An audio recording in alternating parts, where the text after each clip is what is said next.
Welcome to JustWannaQuilt, a research podcast coming out of Tulane University Law School, where we explore all kinds of things, stories about quilting, tools, field trips, maybe some famous quilters stop by, and, of course, a little bit of copyright thrown in just for fun. This is Elizabeth Townsend Guard. I'm a law professor at Tulane University Law School, and I just wanna quilt.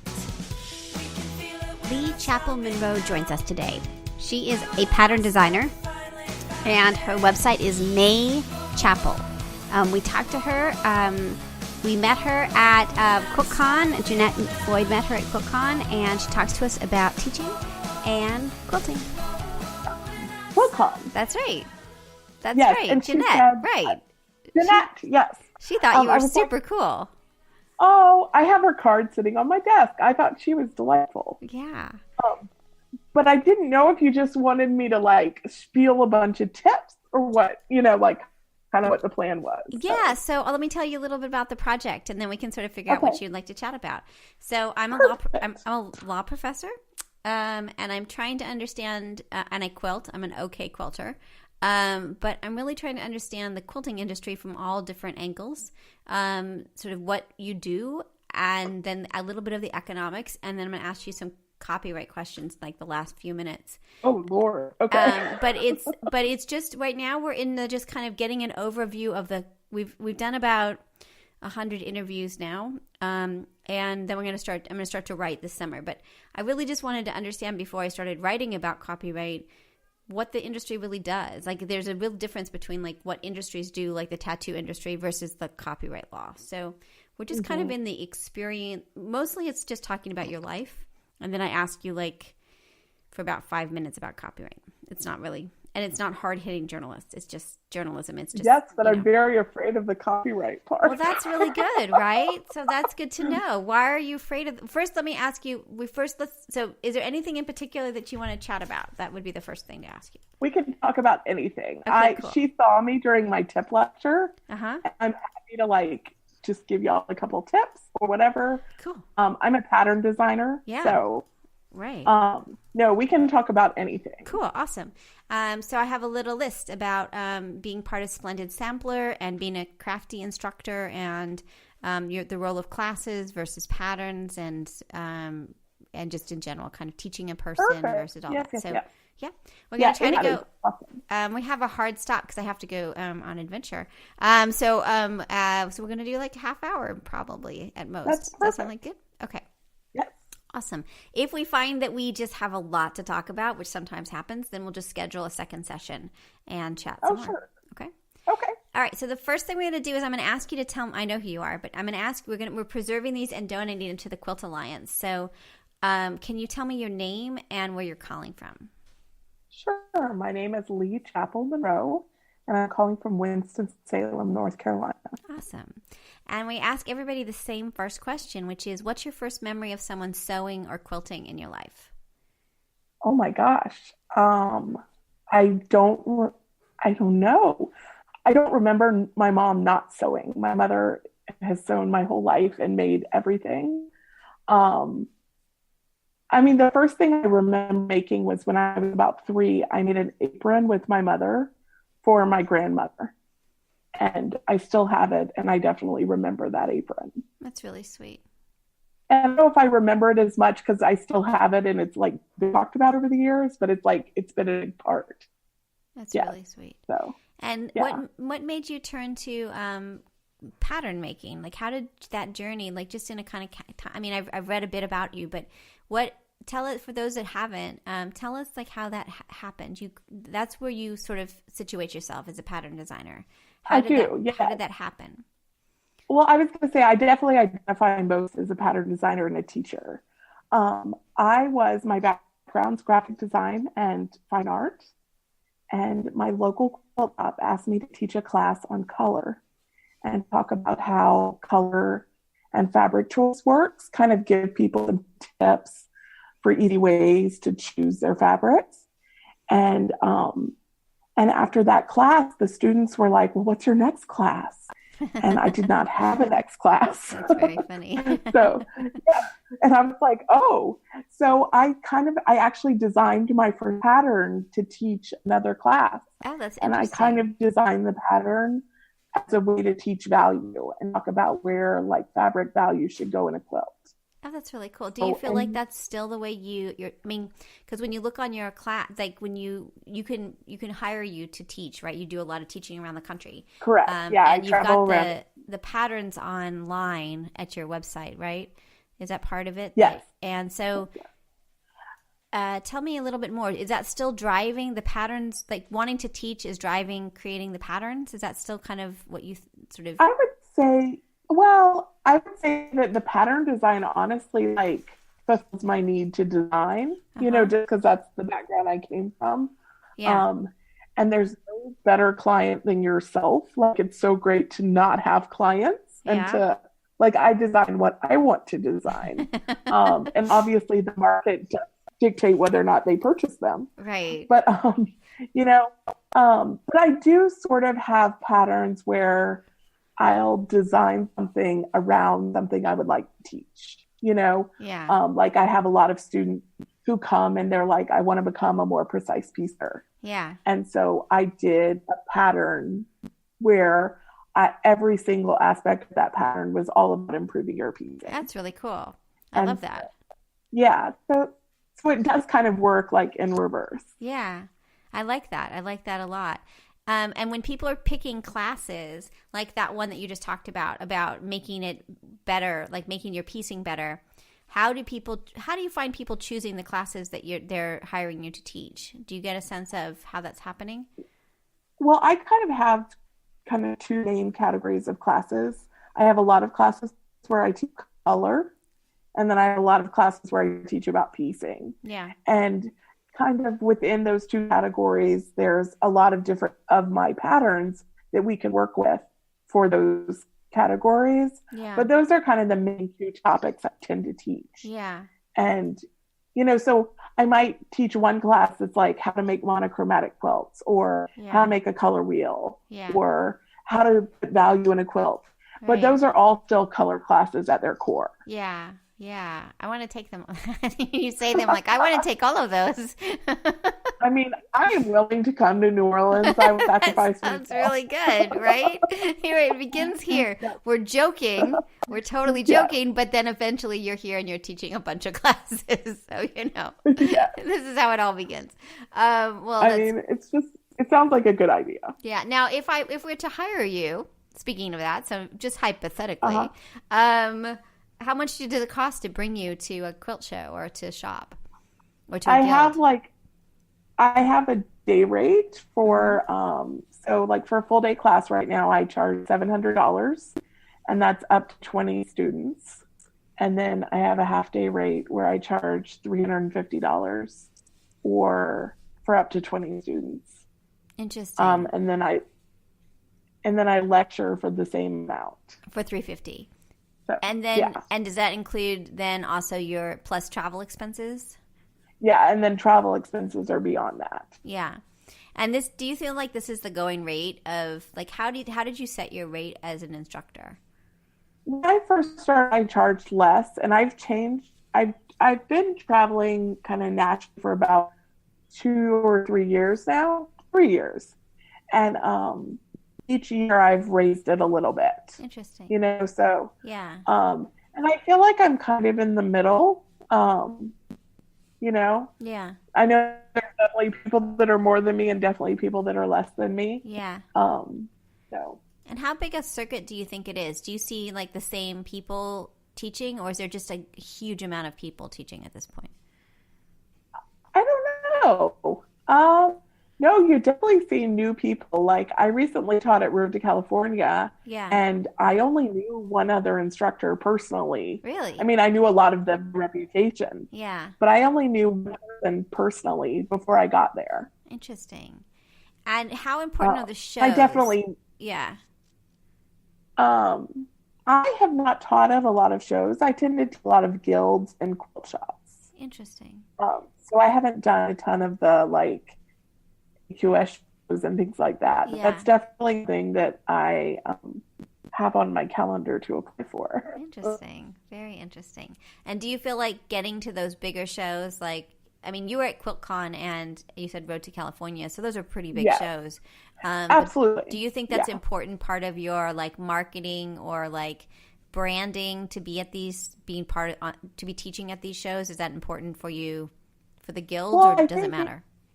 I think the larger shows hire people who are already successful teachers. Yeah.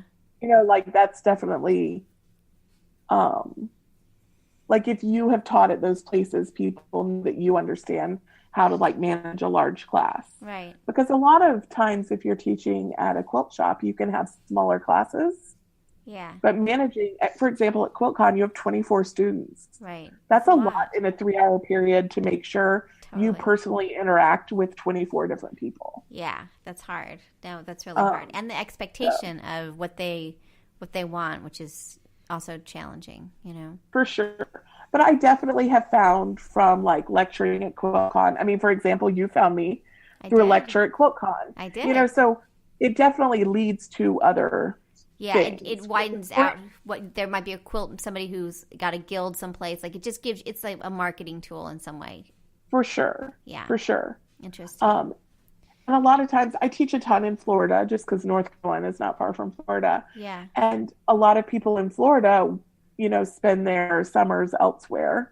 And so it's like they'll say, oh, well, would you come to Massachusetts? That's where I live in the summer. Right. You know, and so that leads to a lot of jobs. But I kind of have built my teaching word of mouth, which has been great. That's really great. Yeah. Right. So you teach one place and then another person's like, hey, we got to get her in, kind of thing. Absolutely. That's really cool. And shop owners are friendly, and they say, you know, who have you run in? Who was, you know. Yeah. Interesting. Now, what about being a craftsy instructor? How is that different? And what's the economics? So, okay, so how often, before we do craftsy, how often do you find that you're teaching? Like, are you making your living at teaching and patterns, or like how much am. You are? That is how I make a living. Wow. Yes. That's really amazing and hard to do, right? It is. It definitely is. And I would say it's unique in this industry that like that is my full living. That's amazing. There's definitely a lot of people that it's more. Yeah.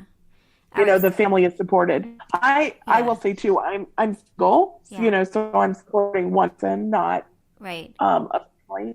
But I also live in a town where the cost of living is not excessive. That's nice. You know, which is going to help. Like, could I live in New York City and do it? Absolutely not. Yeah, you know, right.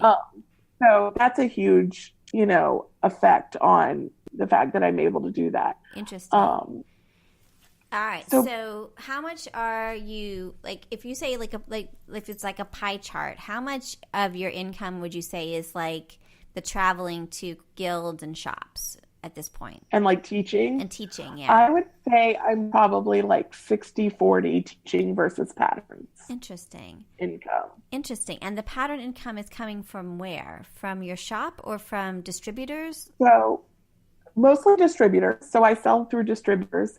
On my site, I only sell PDFs. And I would say that on my site, over half my sales are international. So they're people that can't get my pattern elsewhere. Yeah. And like I want local shops to still exist because that's where I teach. So I would rather you purchase your pattern at a local shop and buy it from my website, because then you're shopping and helping your economy. But I sell mostly through distributors, and then shops can order through me. They can order directly for you for wholesale price. So if you're teaching a class, then you come and teach a class at a shop, then you say, well, how many people, and then you sell them like 12 patterns or something like that. Right. Yes. And do you require everyone in the class to purchase their own pattern? Yes. Yeah. Because otherwise that's part of your income, right?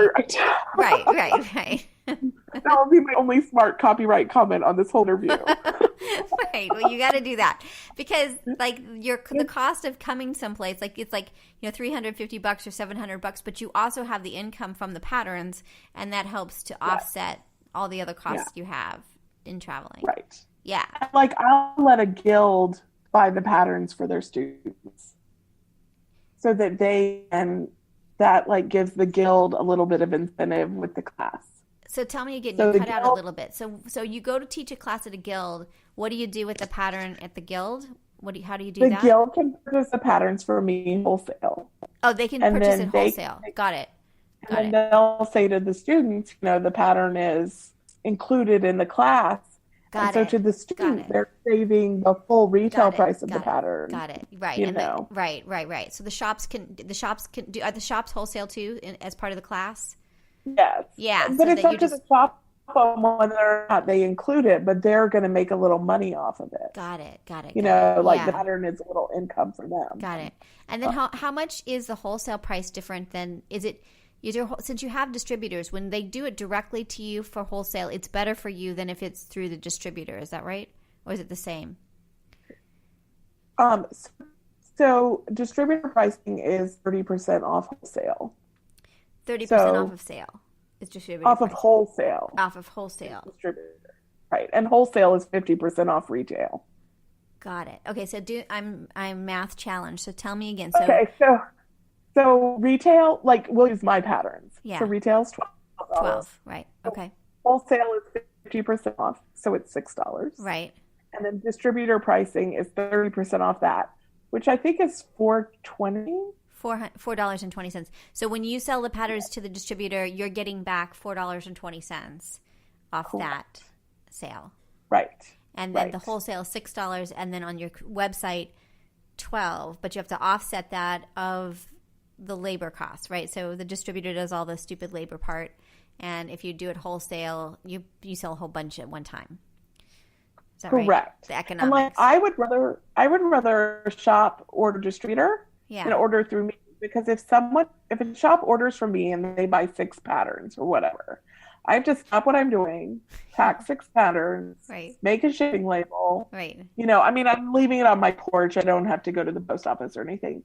But like that's like a stop in my day. Right. Whereas when a distributor orders, they're going to order a bulk of a pattern. Yeah. And I'm packing one large distributor order. Right. That's been distributed to 50 different shops. And it's, I would imagine, good for you if the shops order through the distributor, because it shows the distributor that you have demand for your patterns. Where if it's directly to you, even though you're making a little more money, you're not getting that bump of the interest in your patterns. You're losing that. And I know distributors there's so many pattern designers now. Yeah. But I know distributors being more particular about what they take. Yeah. They're really paying attention to what's selling. Yeah. How do you differentiate yourself out in the market, and how did you get a distributor to begin with? Those are 2 different questions. See, I'm not a very good journalist. You're not supposed to do that. That's okay. So I'll answer how I got a distributor first, because it's a completely random story that will help no one, but it's a fun story. So the local shop where I was originally teaching, I'll give them a little plug, original in Winston-Salem, North Carolina. She sold patterns first. She said, you can make a little display, and she let me hang all my quilts on the wall. And then we made a little vintage iron board with all my patterns for sale. And it was this delightful little display. And she had a little sign that I was a local designer. And the VP of sales for Bernina, for Brewer, which is their distributor section, came in the store and saw my display and was like, who is this girl? And that's so cool. And he called me, and I was like, oh my gosh, take all the patterns at store. I'll replace them. Uh-huh. And so he took one of each from the store, and then they ended up picking up my pattern. That's so which cool. Was a very yes. Well, other people, that could be replicated, right? That you're in a shop and a distributor comes in. That's totally a doable thing, right? That's not kind of right? I was standing on a street corner and someone said, hey, do you have any patterns, right? No, they're not super random. Random that someone that high up a brewer would walk in my little shop. Yeah. I see what you're saying. Now, are you at one specific distributor, or can you be at multiple distributors? You can be at multiple. I have all of mine at Checker, and then I have some at Brewer and some at United Notions. Interesting. Those are kind of the main players. There's a couple other smaller distributors too. Checker's definitely the biggest.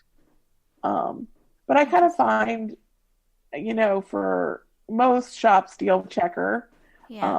If someone asks me to put one with a distributor, I definitely will like send the distributor that pattern and request they list it and say, Yeah. I've received a request from a shop. Interesting. And that's really interesting. Is there a season that you have to get the patterns to them? Like is it premised on like Quilt Market in the fall, or sort of how do you feel like yeah, tell me about that part. Like when you're listing like a new pattern with them, Yeah. you mean? Mm-hmm. So they'll give you a deadline based on market. I tend to I have a booth at a market. I tend Yeah. to list my aftermarket Uh-huh. so that like I get the sales from that market. Got it. So I you can don't do I direct don't know if sales Checker to, hears that if they'll yeah. hate me. Yeah. But I only do a booth at spring market. So Oh, at fall interesting. market, You do yeah, you only do a booth at spring market, not at fall market? Is that what you just said? and not at fall market. Why is Yeah, that? because spring market moves around, so you're in a new location, Ah, and nice. so Right. and also all little local shop will come to that market, Yeah. and so I find I get a lot of like new people who've never heard of me. Very Like cool. Right. market with Minneapolis years ago, Uh-huh. I still have the sweetest little shop that at least probably about every 2 months or so sends me a little order and a nice little note about how they met me at market. And and like those kinds of orders I always want because Yeah. it's so personal. Yeah. And I can tell that everyone who comes in her shop and sees my pattern, she's genuinely excited to like share my stuff with her customers. Yeah. That's So, really cool. I mean, this yeah, business has got such a nice element to it like that, isn't it? it does. Absolutely. That's really Absolutely. interesting. So, All but right. Okay, I, good. I Yeah. realized that I, as a human, could not have to do this a year and like survive. Yeah. I Like went to it market just, this first time. It's insane, right? And it's I insane. imagine so much effort to get ready for market. Yes. It's in 2 weeks from today. So, well, really like 3 weeks, but I leave 2 weeks from Oh my tomorrow. goodness. It's in But we're Portland, ready. right? Th- It's in Portland this year, yes. Oh And my so goodness. far for my booth, I've Uh-huh. purchased one wooden stool. So in my Rockin'. booth, So it's I'm going gonna to be have a real one wooden chill couple stool. weeks for you.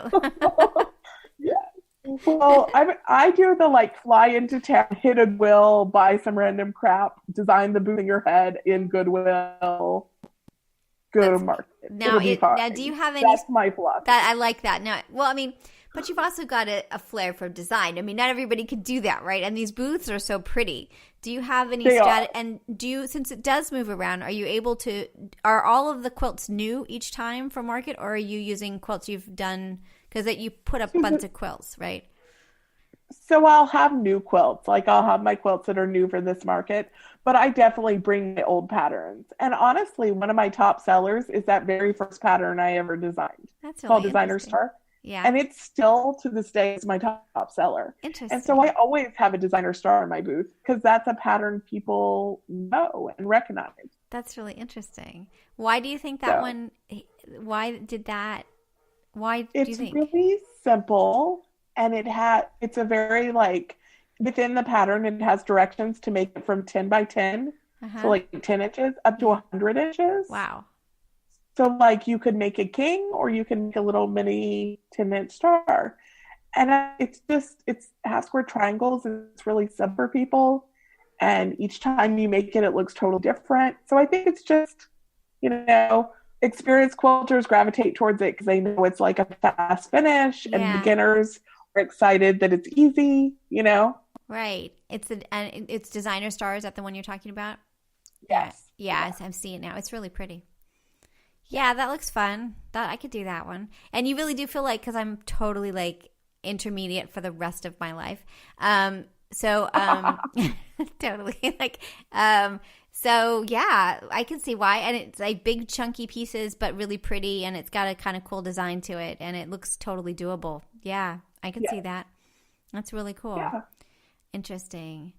Okay, so I'm gonna ask you limit of 18 items may be produced for commercial sale. What's that about? Ooh, So okay. So it's on the back of your pattern. You've got all rights reserved, right? You've got the copyright stuff. Can't be reproduced without permission. But then it has this limit of 18 for commercial sale, which I haven't seen before, which is really interesting. So tell me your thoughts about that. So, and I can't even remember who told me this, but when I first started out, I heard this horror story about someone whose pattern had been purchased and they had hired like a sewing room to mass produce the pattern. Oh, no. Which I guess technically if everyone in the sewing room had their own pattern, yeah, but that's not happening, legal, right? Yeah. I don't know. Right. I don't know. I don't know the legality of that. Yeah. And so they suggested limiting the number someone can make. And it does stop someone from like going nuts on Etsy. Right. At the same time, so my patterns say that every single time anyone has ever requested to make more than 18 or whatever my number is, I have said yes. Because it's always been like... Do people ask you? Yes. They do. And they're doing it for commercial purposes, that they're selling them on Etsy or something? Well, it's commercial purposes, but it's like either I'm making them for Etsy and I would like to make 24. And I'm just like, sure. Yeah. Or we're making them for a church group and we're raising money to go on mission. Got it. Sure. Yeah. You know, like if you're one human who's making more, I'm going to totally say yes. Right. And I don't even know how I would enforce such a thing. Right. I don't think I could. But yeah. But it lets people know. Yeah. Yes. Interesting. But it also makes people kind of pause before they go crazy and make a million of them, I guess. Yeah, I understand. That makes sense. Interesting. But like there's a gal who uses my clutch pattern for wedding, and she's made far more than 24. And she just asked permission and said, this is the pattern I want to use for my business. And I was like, go for it. Now, would you ever do like a licensing deal with her, like a percentage of her, or you're just like... No, because to me, every time she posts it, she's tagging my pattern and crediting my work. Right. And so... Right, so you're getting honestly, the bump. her clutches are so beautiful. That's advertising I could not buy. Yeah, you know? Right. Yeah, no, I see that. So that as long as you have the attribution that that's where the panel, then you're getting kind of free publicity out of it. And that sort of makes sense to do it that way. And I feel like I'm writing a pattern and then you're creating your work. They're like two for it. Right. You know? So that's the other question I have. Sort of, do you feel like, what role do you think a pattern maker has in the system? In the sense of like, do you want people to do your pattern exactly? Or are you okay with that? Or do you want them to experiment? Sort of, where do you... I love when people experiment. To me, I'm a creative person and I probably have never made exactly a pattern. Yeah. Because I always would make it my own. Yeah. So I love when people make it their own. I think there's nothing better. So I think it's great if you want to copy it. I kind of cringe when people want to make it exactly the fabric they did in and do it exactly how I did it. Right. I do cringe a little. And this is my side pet peeve. Yeah. If you took my pattern and you changed like one minor bit of it, it's not then yours. Yeah. You know, like it's still my pattern with your alteration. Because I think sometimes people take total ownership when they really have altered one thing. And have you had that experience of someone taking your patterns, altering it, and then claiming it their own, selling it? Yeah, I have. Yeah. Yeah. But I come from a place where like, I'm not trying to steal from anyone. I'm not trying to screw anyone over. And I just hope other people aren't. Yeah. No, and I just don't have time for that. Yeah. No, the karma is just not cool. Exactly. So I kind of move on from it. Usually it's like your friend will see it. They'll send you a snarky text. Yeah. You send a snarky response, and I move on by the next day. No, that's good. See, you're good. That's healthy. Very healthy. So let me ask you another question. So on this one I'm looking at, the designer star, at the bottom you said fabric shown in Tulip Pink Prince Charming. When you choose a fabric, do you just choose the fabric of like, I just go and buy Tulip Pink fabric and put it in there? Or are you checking with the designer, or sort of what's that relationship like of using fabric in your from a designer. choices, you know? So there's a couple different ways it can work. Sometimes, like, for example, that fabric I purchased and it was already out in the world when I made that quilt. Sometimes I'm sent from a fabric company, like, images of what the fabric looks like before it comes out. And I can then request sample yardage and make my pattern using their fabric. Interesting. And they usually supply that free of charge. Yeah. Because they're then getting, the credit on your pattern. Right. Sometimes I just sew from my stash and it's not one designer and it's not one line. Yeah. And so those I can't really credit it on my pattern because it would just be random. It's crazy. Right. A list of 47 different things. Right. And you wouldn't even know because you've cut off the salvage. And so, like, how would you keep track of all of it, right? Right. But if anyone sees a fabric in one of my quilts, I definitely help people track things down. Oh, that's nice. I have a disturbing amount of space in my brain used for that information. That's good.